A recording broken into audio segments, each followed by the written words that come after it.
Shalom Ibu Bapak Saudara yang terkasih dalam Tuhan Yesus Kristus. Ya, kita kembali berjumpa dalam ngopeni iman karena ini sudah hari Rabu kembali. Kita akan memelihara iman kita bersama dengan merenungkan firman Tuhan. Kita membaca firman-Nya dan kita bisa berdoa bersama. Sebelum kita merenungkan firman Tuhan, marilah kita berdoa. Terima kasih ya Tuhan, jikalau saat ini kami boleh mendapat kesempatan untuk merenungkan firman-Mu kembali. Biarlah Engkau sendiri yang mengajar kami, supaya kami boleh semakin paham apa yang menjadi tugas dan tanggung jawab kami sebagai para pengikut-Mu. Terima kasih ya Tuhan, terima kasih. Kami berdoa di dalam nama Tuhan kami, Yesus Kristus. Amin. Saya akan membuka perenungan ini dengan satu bagian firman Tuhan yang diambil dari 1 Yohanes pasal yang keempat, 1 Yohanes 4 ayat yang ke-9 dan yang ke-10. Demikian bunyinya.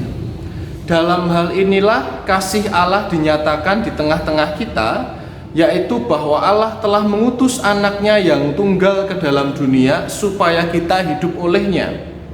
Inilah kasih itu, bukan kita yang telah mengasihi Allah, tetapi Allah yang telah mengasihi kita dan yang telah mengutus anaknya sebagai pendamaian bagi dosa-dosa kita. Ya, demikianlah bacaan kita. Yang berbahagia setiap kita yang mendengar firman Tuhan, membacanya, dan yang memelihara dalam kehidupan sehari-hari. Haleluya. Saya cukup tersita perhatian saya ketika saya membaca berita. Sebuah berita yang sebenarnya setiap beberapa tahun sekali pasti saya baca, yakni erupsi Merapi. Kenapa itu cukup menyita perhatian saya? Karena Boyolali atau rumah saya itu letaknya di lereng Gunung Merapi. Jadi kena abu, dampak-dampaknya itu hal yang biasa. Kemudian saya teringat pada peristiwa kira-kira 10 tahun yang lalu ketika saya mulai masuk kuliah. Ketika itu erupsi Merapi yang besar, kemudian aktivitas Jogja lumpuh sehingga kuliah pun diliburkan semua dan banyak mahasiswa menjadi relawan-relawan gitu untuk bekerja secara sosial untuk melayani para pengungsi gitu. Nah, saya berpikir lah ngapain saya kerja di Jogja, wong ternyata GKI Boyolali sendiri waktu itu menjadi dapur umum, salah satu posko besar untuk menyediakan logistik. Nah, kemudian saya menjadi relawan, saya pulang, ya. Saya mencoba bekerja dengan sangat giat, mencoba melakukan pelayanan sebagai mahasiswa awal gitu ya. Niat hati ingin melayani Allah, yakni dengan cara melayani sesama, dengan cara ya angkat-angkat logistik, ya ikut masak karena gereja menjadi posko waktu itu. Sampai harus mengirim barang-barang logistik seperti pembalut, handuk, alat mandi, bahan-bahan mentah makanan begitu, susu untuk anak-anak begitu, sampai ke pelosok-pelosok yang waktu tempuhnya sangat jauh dan situasi mencekam sekali, dan biasanya sampai subuh bahkan pagi tidak tidur gitu. Bahkan yang ngeri juga adalah ketika harus menjemput orang-orang yang masih di tempat atas di Selo, kalau tahu Selo wilayah Boyolali persis di bawah Gunung Merapi, harus mengevakuasi tengah malam sampai subuh, bahkan tidak ada listrik, tidak ada lampu begitu. Wah, lelah, memang sangat lelah. Tapi saya waktu itu mencoba melakukan itu semua dengan sukacita karena ini semua bekerja untuk Tuhan. Nah, saya teringat waktu itu saya dibelikan HP dengan cara merayu ibu saya, ya.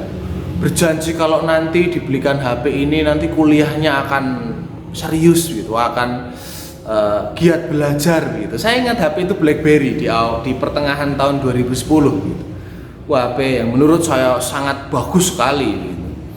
Nah, kembali lagi di tengah-tengah kelelahan saya menjadi relawan itu saya membuka HP lalu dengerin MP3, dengerin lagu sambil tiduran di tengah-tengah para pengungsi karena gedung serbaguna GKI Boyolali bahkan jalanan itu semua jadi tempat pengungsian gitu, campur semua. Nah, saya tidur di antara mereka lalu kemudian saya setelah ngobrol saya mendengarkan lagu, saya taruh di samping saya tiduran rebahan gitu. Ternyata saya ketiduran di tengah para pengungsi. Kemudian suara dentuman Merapi yang besar sampai membuat agak bergetar kayak gempa begitu, dum gitu, kemudian gempa itu membangunkan saya. Dan ketika saya bangun, ternyata saya sadar bahwa handphone saya hilang. Handphone saya yang belum genap seminggu itu hilang. Handphone yang saya dapatkan dengan cara merayu ibu saya dengan segala janji manis itu hilang. Sontak pandangan saya langsung tertuju kepada para pengungsi. Saya toleh mereka. Saya yakin pandangan saya waktu itu adalah pandangan yang penuh kecurigaan karena saya yakin yang ngambil HP saya itu ada di antara mereka. Karena saya tidur tidak dalam waktu yang lama. Saya curiga, saya kecewa dan saya sangat sakit hati waktu itu. Saya meninggalkan Jogja, yakni meninggalkan teman-teman yang baru saja kenal dan menjadi teman akrab untuk pulang ke Boyolali untuk menjadi relawan, bekerja dengan cinta kasih Tuhan, memberikan yang terbaik, tidak kenal lelah, tidak kenal tidur. Bahkan saya ingat 3 hari saya tidak tidur karena harus wirawiri begitu. Tidur itu kalau dalam perjalanan teman saya yang nyetir, saya punya kesempatan untuk tidur. Tapi ternyata saya dibalas seperti itu. Saya merasa dikhianati. Saya merasa sangat sakit hati. Kenapa ketika saya memberikan sesuatu yang begitu luar biasa, tapi balasannya begitu? Ya, saya harus mengaku waktu itu saya sakit hati. Kemudian ada suara teman saya yang memanggil, "Dah ayo, barangnya teko." Ternyata logistik dari Semarang, saya ingat waktu itu dari teman-teman GKI Gerakan Kemanusiaan Indonesia dari wilayah Semarang datang untuk mengirimkan bahan logistik dan harus ngangkat. Pertama saya nggak mau, ngapain saya harus bantu mereka, toh mereka nyolong HP saya. Saya menganggap mereka semua pencuri. Tapi kemudian saya melihat orang-orang yang saya curigai tadi, saya toleh, saya lihat lagi mereka. Ada sebuah panggilan untuk meneruskan karya itu ya. Meskipun saya tahu satu di antara mereka atau mungkin ada persekongkolan, waktu itu pikiran saya begitu, mengambil HP saya, HP kesayangan gitu. Tapi saya harus melakukan itu. Akhirnya saya ya kembali angkat-angkat logistik, kembali ngirim logistik lagi, kembali harus memilih baju mana untuk dewasa, mana untuk anak-anak, kembali harus evakuasi korban lagi, kembali harus ya melakukan semuanya seperti biasa di tengah hati yang kecewa. Bapak Ibu, pernahkah kita ada dalam posisi yang seperti itu? Kita seakan-akan sudah melakukan sesuatu yang begitu luar biasa, dengan effort yang besar, dengan upaya yang sangat besar, kita mengorbankan segala sesuatu, tapi ternyata balasannya tidak seperti yang kita duga. Ternyata justru kita mendapatkan kekecewaan yang besar. Justru kita merasa terkhianati begitu. Ya, saya harus mengaku waktu itu saya mengalami itu, saya merasa itu. Ya meskipun saya kembali melakukan kegiatan seperti selayaknya relawan ya, tetapi apakah ketika kita mendapatkan kekecewaan, rasa pengkhianatan, lalu kita berhenti mencintai? Ini pertanyaan besar. Karena saya yakin tidak semua cinta yang kita tanam itu bisa muncul atau berbuah balik kepada kita itu seperti yang kita harapkan. Kan katanya tak tandur pari malah malah tukule suka teki gitu kan ya. Tak tandur pari jebul tukule malah suka teki. Tapi apa kalau memang tukulnya suka teki, apa kita berhenti menanam, berhenti merawat ya? Itu tergantung motivasi kita. Kalau kita mencintai supaya kita dicintai, kita akan punya resiko yang semakin besar untuk kecewa kalau cinta yang balik kepada kita tidak sesuai. Nah, itulah mengapa kita perlu melihat pada motivasi kita ketika kita mencintai, ketika kita melayani Tuhan dimanapun kita berada, termasuk di gereja. Apa yang memotivasi kita untuk mencintai? Di ayat yang sudah kita baca tadi, saya ulang ayat yang ke-10. Inilah kasih itu, bukan kita yang telah mengasihi Allah, tetapi Allah yang telah mengasihi kita dan yang telah mengutus anaknya sebagai pendamaian bagi dosa-dosa kita. Jadi bukan kita yang mengasihi Allah, tapi Allah yang sudah mengasihi kita, yang terwujud dari peristiwa salib, matinya Kristus di atas kayu salib.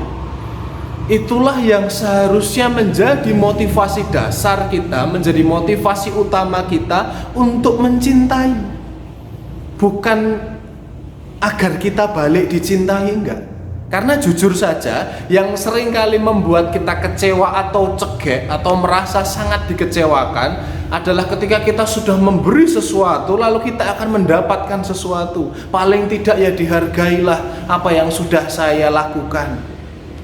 Paling tidak enggak dikritiklah apa yang saya lakukan. Paling tidak saya mendapatkan ya sanjungan sedikitlah.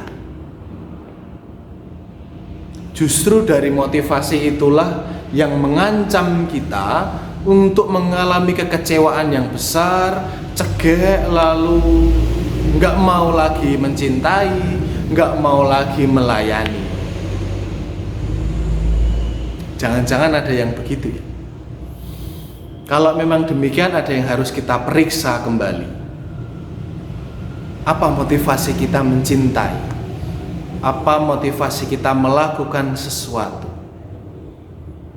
Hal ini akan menjadi mudah kalau kita benar-benar sudah merasakan cinta dari Tuhan.